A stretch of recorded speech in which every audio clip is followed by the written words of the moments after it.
पुण्यात पुढच्या बातमीकडे 2029 मध्ये पिंपरी चिंचवडमध्ये फेररचना होणार. नव्या औद्योगिक धोरणांमुळे रोजगार उपलब्ध करणार असं उपमुख्यमंत्री अजित पवारांनी माहिती दिलेली आहे. ज्यांच्या जमिनी जातात त्यांना तिथं TDR देऊन आमचा प्रथम प्राधान्य त्या बाबतीमध्ये राहणार आहे.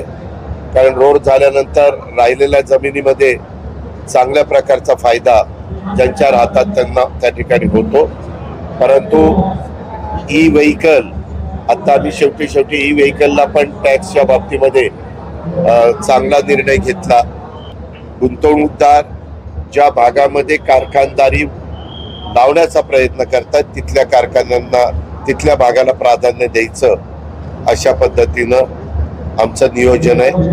आणि जिथं जो दुर्गम भाग आहे, जो मागासलेला भाग आहे, अशा ठिकाणी जर कारखाने गेले तर त्यांना अधिकच्या इन्सेंटिव्ह द्यायचे, जेणेकरून ते त्या भागामध्ये जाण्याच्या करता तयार होतील.